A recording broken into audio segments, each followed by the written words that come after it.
Hello and welcome to the NC podcast. My name is Natasha Collins and I am the founder of NC Real Estate, which includes its members club for landlords and property investors to come and build a profitable property portfolio that completely aligns with their goals. So how are you doing this week? I hope you are really well. It's not just been me on my own for a couple of weeks. And if you didn't already go back and listen to my amazing guests that I had over the last 2 weeks, I really suggest you do. The first one was Adam Vickers, who came and talked to me about joint ventures and investors and how he even used angel investors, which I know there's been a lot of discussion about on my Facebook group, Property Investment Mastery. Oh, if you haven't already joined Property Investment Mastery, I really suggest you do. I'm going to put the link below. It's a really great place to have those property investment conversations. Secondly, I then had Louise Cartwright last week, who came and spoke to me about money blocks and removing money blocks so that you can continue building. And that's so relevant for property investors because one of the number one things that I hear is that property investors don't have the money to invest in property. So if you're struggling with that, if you're struggling with the mindset around money, definitely go back to last week's podcast and listen to it. I was in awe. I came away from that podcast recording thinking, yes, I can do anything. I was literally like dancing down the street. I had a La La Land moment. So do go and have a listen to this. So this week, what am I going to talk to you about? Well, everything that's been going on. There's never a dull moment in my life, especially for property investment and all of the different things that are going on. Now, I wanted to call this podcast, Everyone I Told About Property Investment Thinks I'm Mad, because I saw a comment about that in my Facebook group, and it made me chuckle because only people who have got the mindset for investing in property and investing in assets understand how much you want to do it to get away from the fact that you're just in this environment where you go to your 9 to 5, you get a certain salary in your bank account, maybe you put a little bit into savings, but your money's never growing. And I think as an investor, all we try to do is make our money grow into something that will eventually work well for us long term. And the reason I believe that when you're talking to somebody and they're like, you're mad for investing in property at the moment, especially because the comment underneath said, the UK sucks to own property, sucks so bad, is because there's so much in the press right now about the different tax laws that we've got coming in, the changes to government regulation, the removal of Section 21 notices. And so for a lot of people, they're just seeing the negatives of owning property and not the positives. Actually, there is still ways that you can make money. There is still going to be capital growth over a longer term. We're not looking so much at shorter term, especially in the UK right now. Some areas are having an awful lot of growth. Some areas have grown by up to 20% last year. I'm looking at you, Sheffield. You were the place with the top growth. But there's still ways of making money in commercial, even simple buy-to-lets. It's just you need to have a look at how you're structuring your property holdings and also what money you can make out of it, so what's coming in. But huge emphasis nowadays needs to go on looking after your tenants. For the government to get off of our backs, we absolutely have to treat our tenants regardless of who they are. So that could be just your residential tenants if you've got single family occupying your property. It could be your guests if you're an Airbnb provider. It could be your commercial tenants. Whoever it is that is using your property, you need to make sure that you are looking after them and you're providing accommodation or a property that really does look after them, keeps them safe, keeps them comfortable. So regardless of what anybody else thinks about property investment, there are still ways to make money. I'm definitely still making money on property investment. But you have to put that at the first and foremost in your mind. Your tenants come first. They get looked after. You make sure that you are doing the best for them. And then from there, you can start growing this portfolio in a way that works for you. So I get it. I see the bad headlines. I'm not oblivious to it. I'm also not oblivious to the fact that if you go on YouTube right now, you'll see different Property Guru saying that they're getting out of vanilla buy-to-lets. Great, fantastic. They can put whatever they want out there, that's fine. They've been investing since the 90s, and they were part of the 100% mortgage thing that was going on just before we hit the 2008 recession. Perfectly fine. But you do you. If you've got goals, there are still ways that you can make money whilst providing top quality accommodation. So make sure that you're always sitting in that mindset rather than a mindset of panic. Oh my gosh, like I have no idea what's going on. I'm going to lose all my money. Well, the minute you start thinking that you're going to lose all your money, that's probably when it's going to happen. So start thinking about the fact that, and as my accountant says to me, the fact that you're making money, you should be proud that you're being taxed on it, but the tax man is never going to tax you 100% of your profits. Otherwise, there is no point. So I bear that in mind, and he tells me that every single year that I hand him in my books.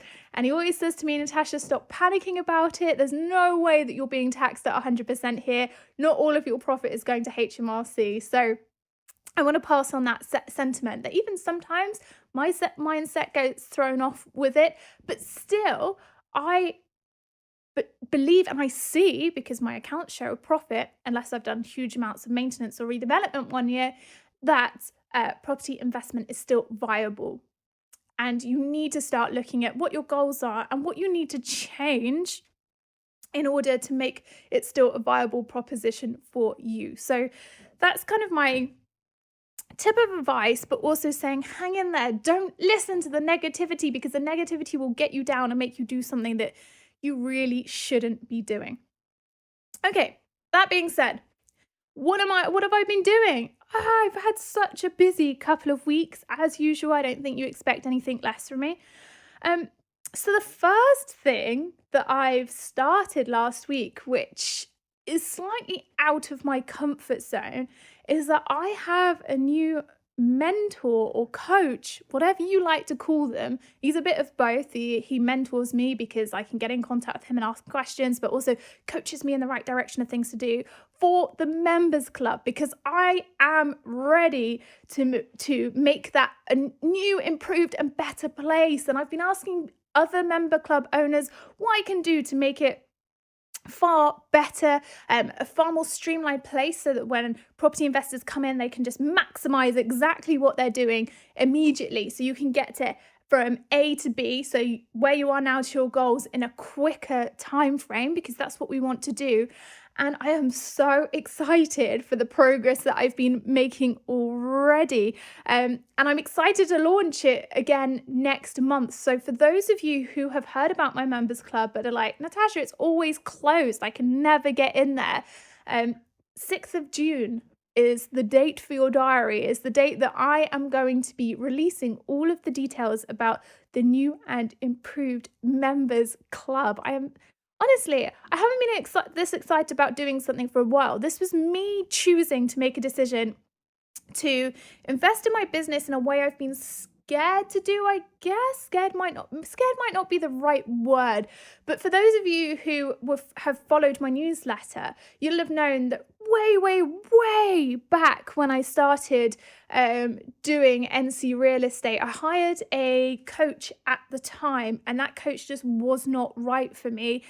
They advised me to spend far too much money on things that just weren't necessary, rather than showing me how to build consistently and spend my time effectively. It was kind of this hustle hard and you'll get everything approach, and it just didn't work. That's not my mindset. That's not the way I do things. So spending time with this new coach and mentor, which, yes, it was a scary jump in because I didn't want that, but I'd been advised from so many other people who ran membership club that this guy was honestly the best in the business, and he'd helped them, and he'd be able to help me and guide me and make sure that I was offering the best. So my gosh, I'm excited. We're going to be doing a new property investment success path. So how can you get from where you are from your goals, so what you want to achieve and what you've got available right now, to the point where you've got this property portfolio and you're now just working on growth and recycling the system, but also building your strategy so you can constantly move in an upwards direction, and you are able to get from A to B in a quicker time. So at the moment, we're just working on changing around the packages so that when you come in, you can make real huge inroads into working towards your goals. So if you're excited about that, again, I will let you know about it from the 6th of June. I'll put the link for the members club waiting list underneath here so you can join and be the first people through the doors when we open again. So get really excited. We're working so hard, my team and I, and we are just over the moon at how many leaps and bounds we've made and how good it's looking right now. I cannot wait to launch it again. So at the moment, I'm working super hard on getting that all together and making it a far better place to be. So I'm very excited to launch that. So that's one thing that I'm working on. The second thing, I've spoken about this before, I'm doing a teaching qualification for my lecturing. That's almost come to an end. I've got one more assignment due in, which is 2,500 words. That's due in a couple of weeks' time. For those people who follow me, and you're like, Natasha, you always seem to be overachieving and getting huge amounts of success and blah, blah, blah. A lot of people also think that I'm a straight A student. Can I please be real with you and say that I have never been a straight A student? Never, ever. When I was doing my GCSEs and A-levels, I got a couple of A's, right? And that was fluke. That's not me sitting down and putting huge amounts of revision in, because I've always preferred to work hard rather than study hard, because when I work hard at my job or my career, I feel really fulfilled and like I'm moving in the right direction. Whereas I've always had a slightly different mindset about education. For education, I just want to know the processes. I want to know everything that's going on around the subject that I'm studying, because I get so passionate about it. I remember in my undergraduate degree, I loved mountain geomorphology. And you might be thinking, oh my gosh, Natasha, what on earth?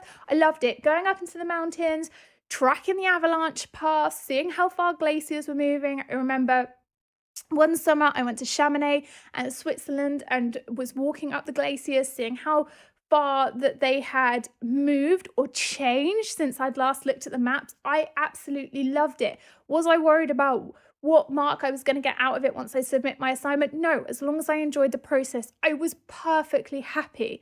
Now, it changed slightly when I was doing my master's, because I was really in a period of really poor mental health, and I felt like I had to be a complete perfectionist over everything I did.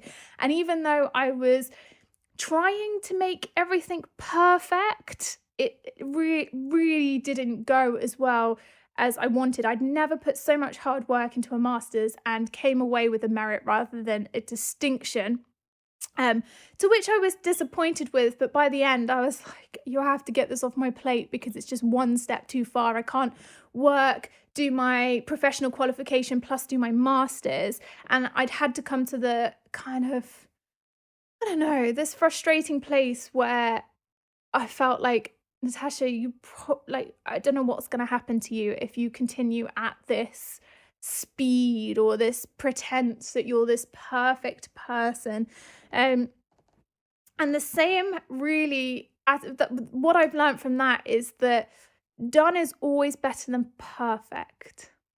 And you might be thinking, how can you say that where you put so much content out and you're always fact checking and this, that, and the other?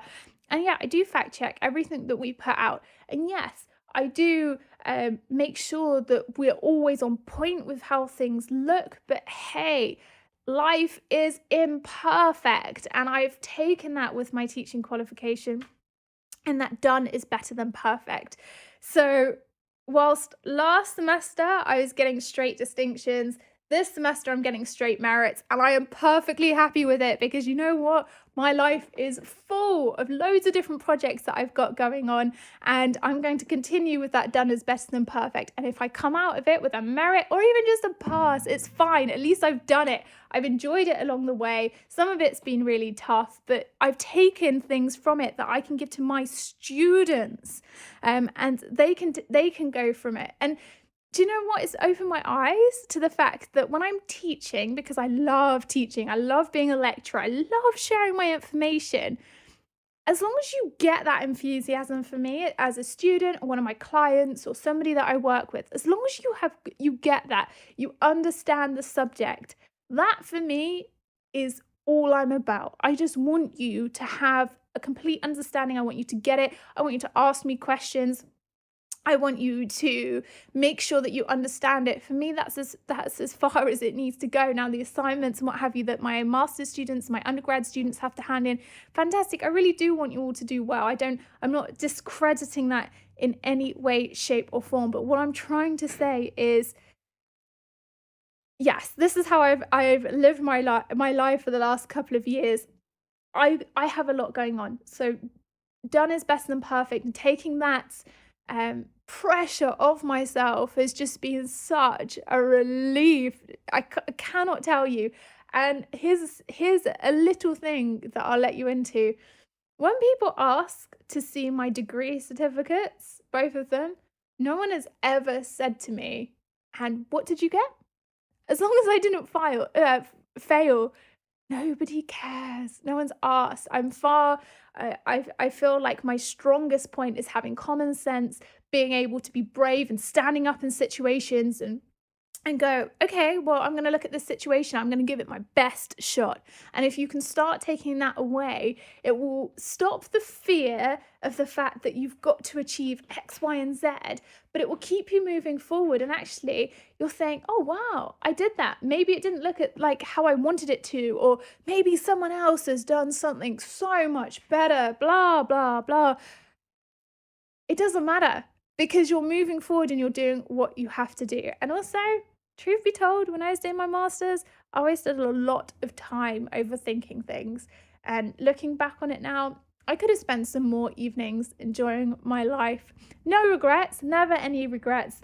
But I just wanted to let you in on that yes, I do a lot of things. Yes, I'm always moving my life forward. Yes, I'm progressing.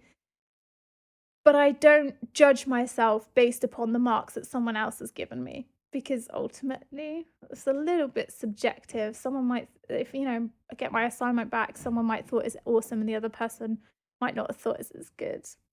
So I wanted to explain that, especially because I know a lot of people who are putting huge amounts of pressure on themselves to be perfect right now. If that is you and you're like, I'm never going to get to this place of perfection where I achieve 100% or straight whatever's on whatever task you're trying to do, lower the boundaries for yourself, lower the boundaries and just keep moving forward. The more you move forward, the more you learn, so you can pick up the things that you've dropped along the way. That's my lesson in life, and I learn it on a daily basis. So that's my teaching qualification in. I'll get the final assignment in, hopefully. Well, I'll definitely get it in. I need to write it first, and then I'll be celebrating the fact that I'm sure there'll be a graduation somewhere that my mom would want to go to.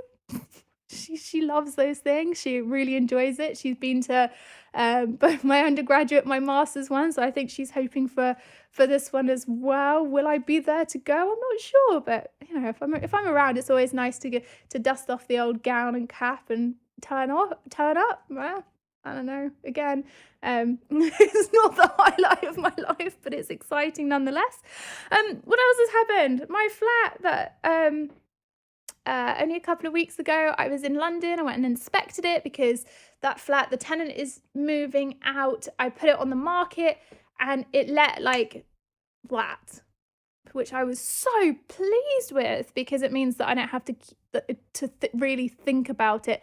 One of the big things that I do worry about, and I have to be honest with you, sometimes I do worry about it, is the fact that the void period would skip over from one mortgage payment to the next, if you know what I mean. So on that flat, the mortgage payment comes out on the 13th of each month. So the tenant is moving out on the 28th, and the new tenant is moving in on the 1st. I just like to keep that in line. So long and short of it is I never have more than a month's void period, and I work hard to make sure of that. And I've kept rents generally a little bit lower so that I always guarantee that that 4-week void period never drags on, because I just like to make sure that I've always got my rent coming in, and I've always got that backup option a little bit in savings as well, just in case. But I hate using it if it goes over that month.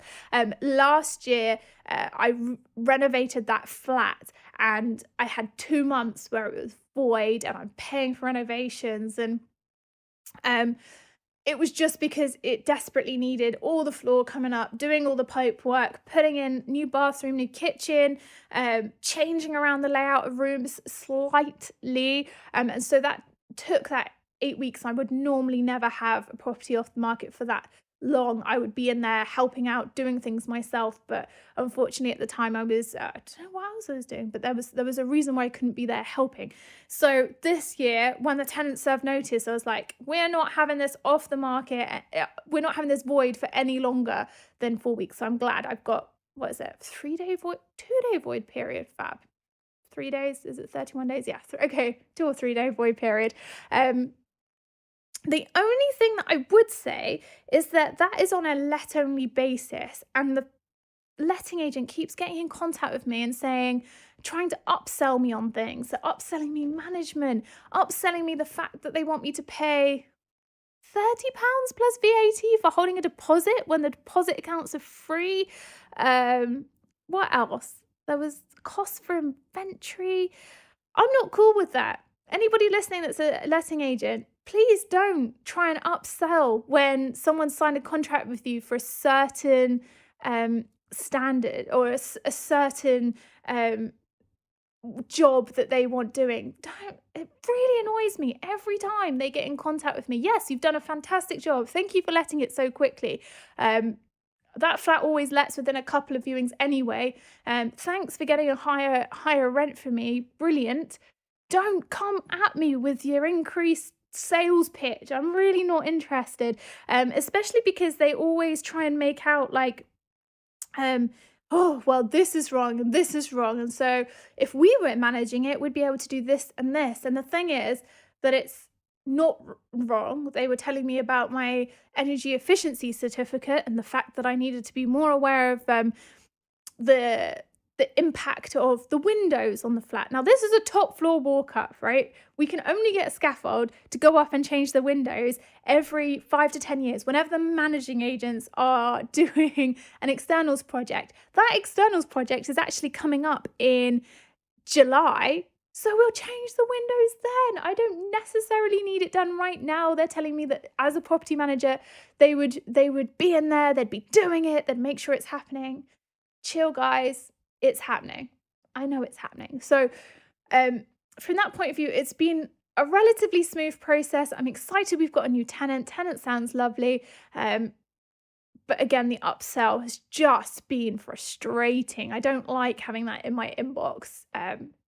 Just do the job that I asked you to do. And if I'd like you to do more, I will ask you to do more. It is as simple as that. So I'm glad it's rented out. We'll make a little bit of more money. Fab. Great, I'll look after the tenant. She'll be going into a lovely flat. It's beautifully decorated in there. If I was back in London, I'd probably go back and live in there. And I always say to Chris, when we have kids, I'm keeping hold of that flat, because when they're 18, they could go and live in London by themselves. And he's like, what? Is that your long-term goal for that flat? Yeah, I guess so. It would be a nice legacy property for them to have when they're old enough, whenever we decide to have children. So I'm always going to keep it in tip-top condition, but I do anyway. That's what I do with my properties. So I'm glad that's rented out. I've also started sitting down and thinking about where we're going to be investing next. And I've had the very, very starting discussions about the fact that what do we want? And I've got a twofold approach that we are going to start implementing. Well, actually, I'm going to start implementing. Chris does not want to be involved with any property investments, even though it's our joint flat sale. He's like, Tash, you just go do it on your own. So great. So we're going to be looking at investing, one, for cash flow. So I want to invest in something that's going to generate between £500 to £1,000 net per month. And I'm also going to be looking at doing a development. And here's the thing, I am going to do some of those, maybe one of those, in the US to see how that works over here. So I can tell you the difference between the UK property market and the US property market, which I'd be very excited for. So I'm going to do that. We're going to buy another rental property in the UK, and I'm also looking for an office ground floor with residential above that I could turn into serviced accommodation. So that's three projects I'm going to be looking to do. I'm not going to be doing them all at once, mainly because for the next 8 weeks, I'm pretty blocked out. I want to make the most of my mentorship program. We're getting married in 2 months' time, and I just want to make sure that week we're in the UK is calm, but we're definitely going to start on one prior to that. So I'm going to keep you updated. But yeah, add to the cash flow, then use our money, recycle it, take it back out. That should give us a bigger pot. Then as we've got the bigger pot, I'll put half of that back into another rental property for a long-term investment. And then I'll use half of that for a development project.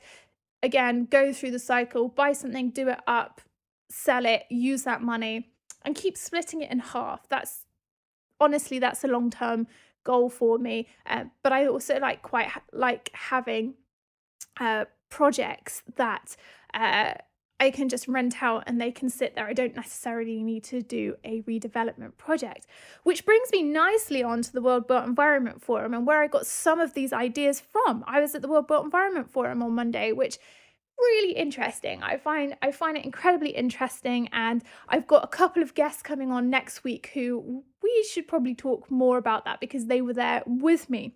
One of the key things that I took away from it was the fact that as we're building our property portfolios, we need to be looking at hybrid solutions rather than single solutions.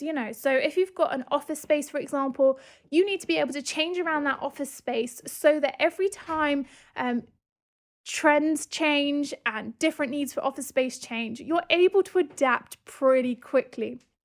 And that for me was interesting. And that was what the larger scale investors were saying was a better way of making money, because you can always be adaptable, you can be flexible. And from there was a really interesting note from WeWork, who was saying, actually, you know what? We always design our offices with the generation in mind. So maybe they've got offices for millennials and they're starting to put together a office space for Generation Z. So it's about figuring out your target audience, but also not being afraid to think, do you know what, if in 5 years' time we need to change this because the way people live in or work in office space changes, we can definitely do that. We could change this office space into rental accommodation, for example, or we could change this into leisure use. And I think that's interesting. And it goes along the trend of live, work, play, which is what a lot of investors are trying to do at the moment. Build these all-inclusive buildings. You can live there. You can use their shared office space. You can go to the gym or use their leisure facilities. And definitely in America, this is far more of a trend than in the UK, because the American property market doesn't seem that bothered by tearing a building down and putting it back up with these new standards, whereas in the UK it's harder. And probably so because buildings are far older, and there's that sentimental aspect of it. We like the facade, we want to keep it how it is. So then property investors have to slowly take out the inside, build it back up. Maybe they don't have the space for this play side of things, or maybe they don't have the space for the work side of things, or it's a very different environment, but we're going to start seeing it more in the UK because the American template works really well over here, and they seem to get buildings up a lot quicker than we do in the UK. So I'm excited to see how that works, and I would like to start developing my own standard of that as well. Hence, where the office on the ground and the residential above comes in. And as I develop that idea, I'll let you know more about it. So that was it. That was a key takeaway. The other key takeaway that the day finished with, and I noted this, it was like, oh, are we seriously going towards this? Chief advisor for the Bank of England was at this event, and he was saying how they're going to start developing mortgage products which have cheaper interest rates the more sustainable your building is. So we have EPCs in the UK, and we've got the A to G rating. You cannot let a property with an F and G rating. Pretty soon you're not going to be able to sell a property with an F and G rating either. And what he was saying is that they're going to start implementing measures which make it mandatory for landlords, both commercial and residential, to improve the sustainability of their properties. And in doing that, what they're going to do is start giving incentives. Hey, we'll get the banks to offer you cheaper interest rates, and we'll support that if you make your buildings more sustainable. So watch this space. I don't think it's a 2019 thing. We're probably looking at 2020, but how interesting is it that we are moving towards sustainable buildings in that way? And if we start seeing these incentives, fantastic. Cheap interest rates, brilliant. We need that as landlords, especially in the buy-to-let sector, because we have to keep our mortgage interest payments down, because of course we're moving again towards a time when we aren't able to deduct any of that from our rental income. So cheaper mortgage rates will be brilliant. So that's a key takeaway that we really should bear in mind. And as we can make our properties more sustainable, we definitely can. Okay. So here we are at the end of the podcast. I think I've covered everything that's going on. And there's always so much more to come. So as things continue, I will let you know about progress. So if you want to hear more from me, head on over to my website, www.ncrealestate.co.uk. There are so many awesome blogs. If you want to come and join the property investment conversation, head on over to Facebook and join the Facebook group, Property Investment Mastery. And do not forget to subscribe to this podcast, because every single week on a Tuesday at 7 a.m. UK time, you will be the first to access all of the awesome information that comes out. Thank you for joining me today. I cannot wait to catch up with you again soon.